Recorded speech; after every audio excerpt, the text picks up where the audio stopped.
Welcome મિત્રો. તો આ વિડીયોમાં આપણે જોઈશું કે આપણે ટ્રેડ કેવી રીતે કરી શકીએ છીએ સ્ટોક્સને. ઇન્ટ્રાડેમાં અગર આપણે સ્ટોક્સની અંદર ટ્રેડિંગ કરવું હોય તો આપણે કઈ કઈ વાતોનું ધ્યાન રાખવું પડે એ આપણે અહીંયા સમજી લઈએ. તો સૌથી પહેલાં આપણે જોવું પડે કે હાઈએસ્ટ પરફોર્મર એ દિવસનો અથવા લોએસ્ટ પરફોર્મર સેમ ડેનો આપણે ઇન્ટ્રાડે કરવું છે તો એ દિવસે હાઈએસ્ટ પરફોર્મ કયો સ્ટોક કરી રહ્યો છે અને લોએસ્ટ પરફોર્મ કયા સ્ટોક્સ કરી રહ્યા છે એ સૌથી પહેલાં આપણને ખબર હોવી જોઈએ. તો એની અંદર આપણે અપસાઇડમાં યા ફિર ડાઉનસાઇડમાં મૂવમેન્ટ લઈને એની અંદર આપણી એન્ટ્રી એક્ઝિટ અને ટાર્ગેટ ત્યાં આપણે નક્કી કરી શકીએ છીએ. તો આપણી જોડે એક લિસ્ટ હોવું જોઈએ કે સવારે 9:15 પછી કયા સ્ટોક્સની અંદર આપણે ટ્રેડ કરીશું. તો સૌથી પહેલાં આપણને ખબર હોવી જોઈએ કે આજના દિવસના હાઈએસ્ટ પરફોર્મર કોણ છે, કે અપસાઇડમાં મૂવમેન્ટ યા ફિર ડાઉનસાઇડમાં સૌથી સારી એવી મૂવમેન્ટ કયા સ્ટોક્સમાં આવી રહી છે. તો એની અંદર આપણે આપણું જે ચાર્ટ છે એના પર એનાલિસિસ કરીને ત્યાં ટ્રેડ કઈ રીતે મળી શકે છે એ આપણે જોઈ શકીએ. બીજી વસ્તુ આવે છે કે આપણે જો આપણે એ સ્ટોકનું લિસ્ટ છે, આપણી જો સ્ટોકનું લિસ્ટ છે તો ત્યાં આપણે જોઈશું કે ત્યાં સપોર્ટ અને રેઝિસ્ટન્સ કઈ જગ્યાએ છે.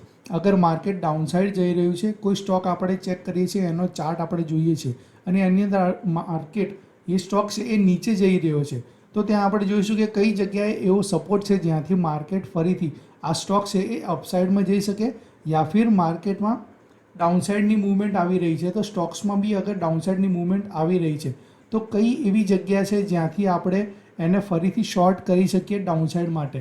તો ત્યાં આપણે સપોર્ટ અને રેઝિસ્ટન્સ ચેક કરીશું. જેમ આપણે સૌથી પહેલાં વાત કરી હતી કે ટોપ ડાઉન એનાલિસિસ, જ્યારે આપણે ટાઈમ ફ્રેમનો ક્લાસ લીધો એની અંદર આપણે જોયું હતું કે ટોપ ડાઉન એનાલિસિસ કરીશું કે આપણે વન ડેથી જોઈશું કે વન ડેમાં કઈ રીતનું માર્કેટનું સ્ટ્રક્ચર છે, કઈ સાઈડ માર્કેટ જઈ રહ્યું છે, અપસાઇડ જઈ રહ્યું છે, સાઇડવેઝ છે યા ફિર ડાઉનસાઇડ જઈ રહ્યું છે. તો આપણે વન ડેમાં ચેક કરીશું, પછી 1 અવરમાં ચેક કરીશું, પછી 15 મિનિટ્સમાં આપણે જોઈશું કે કઈ જગ્યાએ આપણી સ્ટ્રેટેજીસ લાગી રહી છે તો આપણે ત્યાં આપણી એન્ટ્રી બનાવી શકીએ. તો આપણે ટોપ ડાઉન એનાલિસિસ કરીશું હાયર ટાઈમ ફ્રેમથી લઈને લોઅર ટાઈમ ફ્રેમ સુધી. આપણી હાયર ટાઈમ ફ્રેમ વન ડેથી લઈને 15 મિનિટ સુધીની લોઅર ટાઈમ ફ્રેમમાં આપણે ચેક કરીશું કે ત્યાં ટ્રેન્ડ કઈ રીતનું છે અને ક્યાં સપોર્ટ રેઝિસ્ટન્સ યા ફિર કોઈ પેટર્ન બ્રેકઆઉટ થઈ રહી છે યા ફિર બ્રેકડાઉન થઈ રહી છે. તો એ આપણે સૌથી પહેલાં ચેક કરીશું.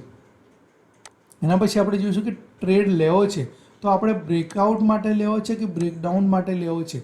માર્કેટમાં અપસાઇડમાં મૂવમેન્ટ જઈ રહી છે તો આપણે બ્રેકઆઉટનો ટ્રેડ લઈશું યા ફિર માર્કેટમાં ડાઉનસાઇડની મૂવમેન્ટ થઈ રહી છે આપણે બ્રેકડાઉનવાળા મૂવમેન્ટના જે સ્ટોક્સ હશે એ પિક કરીશું. તો આપણને ખબર હોવી જોઈએ કે આપણે ટ્રેડ કયો લેવો છે. એવું નહીં કે ગમે ત્યાં માર્કેટ જઈ રહ્યું છે તો આપણે અપસાઇડના કે ડાઉનસાઇડના ટ્રેડ લઈ લઈએ.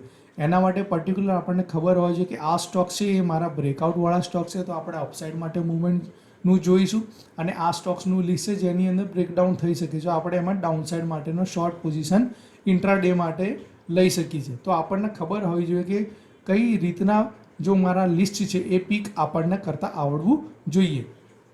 ઠીક છે. પછી જોઈશું કે ચેક કરીએ ઇન્ડિકેટર્સ અને પ્રાઇસ એક્શનનું જે આપણે શીખ્યા એ પ્રમાણે કે market upside higher highs and higher lows બનાવતું અપસાઇડ જઈ રહ્યું છે કે યા ફિર lower highs and lower lows બનાવતું ડાઉનસાઇડ જઈ રહ્યું છે. તો પ્રાઇસ એક્શન કઈ રીતના એ ચાર્ટ ઉપર આપણને દેખાય છે એ ચેક કરીશું. અને ઇન્ડિકેટર્સ છે, ઇન્ડિકેટર્સ માટે આપણે આગળ શીખીશું કે ઇન્ડિકેટર્સ કઈ કઈ રીતના હોય છે, કયા પ્રકારના હોય છે અને કયા ઇન્ડિકેટર્સ આપણે યુઝફુલ થઈ શકે છે ઇન્ટ્રાડે માટે યા ફિર સ્વિંગ માટે. તો ઇન્ડિકેટર્સ અને પ્રાઇસ એક્શન બંનેને આપણે કઈ રીતે ત્યાં ચાર્ટ ઉપર લગાવીને એના થ્રુ આપણે જોઈ શકીએ કે ક્યાં આપણું એન્ટ્રી એક્ઝિટ બની શકે છે યા ફિર આપણે ક્યાં ટ્રેડિંગ આપણે કરી શકીએ. તો આ છે આપણા ઇન્ડિકેટર્સ અને પ્રાઇસ એક્શનના ની મદદથી આપણને ખબર પડે કે ક્યાં આપણું ટ્રેડ એક્ઝિક્યુટ થઈ રહ્યું છે.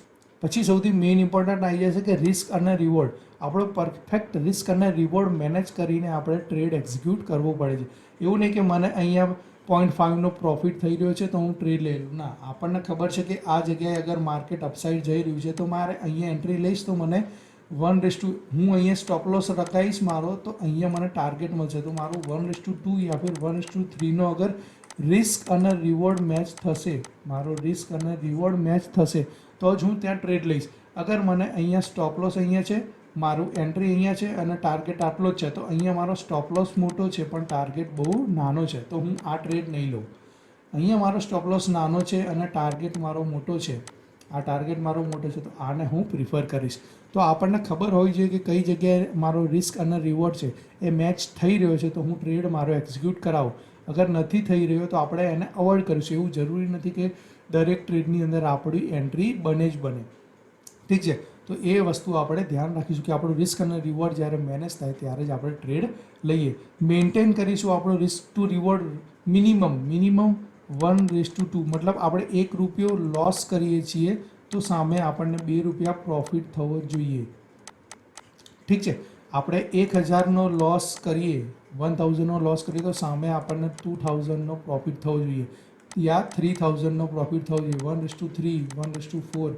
આ રીતના અગર આપણે ટ્રેડ હોય, જ્યારે બી લોસ થાય તો 1000 થાય વાંધો નહીં, પણ જ્યારે બી પ્રોફિટ થાય તો 2000નો પ્રોફિટ આપણને થવો જોઈએ. તો મેન્ટેન કરીને ચાલો કે મિનિમમ ટુ મિનિમમ આપણો 1:2નો તો ટ્રેડ આપણને મળે જ.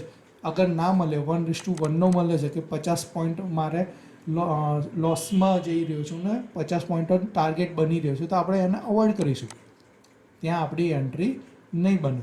ઠીક છે, તો આપણે મેન્ટેન કરીને જઈશું કે 1:2 મિનિમમ આપણને કોઈ બી ટ્રેડ કરીએ તો ત્યાં આપણી એન્ટ્રી બને. ઠીક છે, તો આ બધા ઇમ્પોર્ટન્ટ રૂલ્સ છે જે આપણે યાદ રાખવાના. ઇન્ટ્રાડે કરો, સ્વિંગ ટ્રેડિંગ કરો, યા ફિર કોઈ બી સ્ટોક્સની અંદર, યા ફિર નિફ્ટી, બેંક નિફ્ટી, ઇન્ડેક્સની અંદર ટ્રેડ કરો, તો આ બધા જો પોઈન્ટ્સ છે એ આપણને ધ્યાન રાખવા પડશે.